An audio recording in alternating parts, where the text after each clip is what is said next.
dann so einen großen Hintern hast, das ist gar nicht blöd. Aber für ihren Musikanten schon, weil der sieht keinen einzigen im Publikum nicht.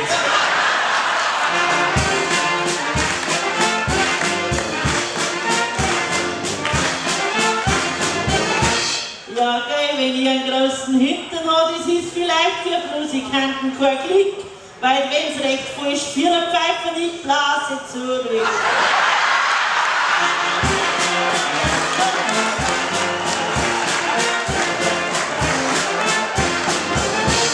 Ja, da hat sie's jetzt schon nicht recht schön an, das sei so wie dir. Du musst ihn drum auch schon schauen und ich hab einen Mount Everest vor mir.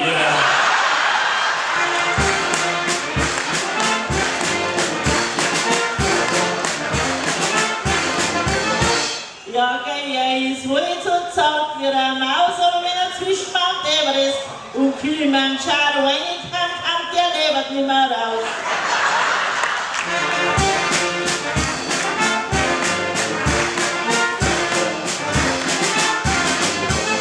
Aber so schöne Strähnen hast du heute in die Haare, ja, das hab ich gleich gespannt. Ist das bei uns Pfarrkirche oder so modern oder hat beim Bad das Geld nicht ganz gelangt?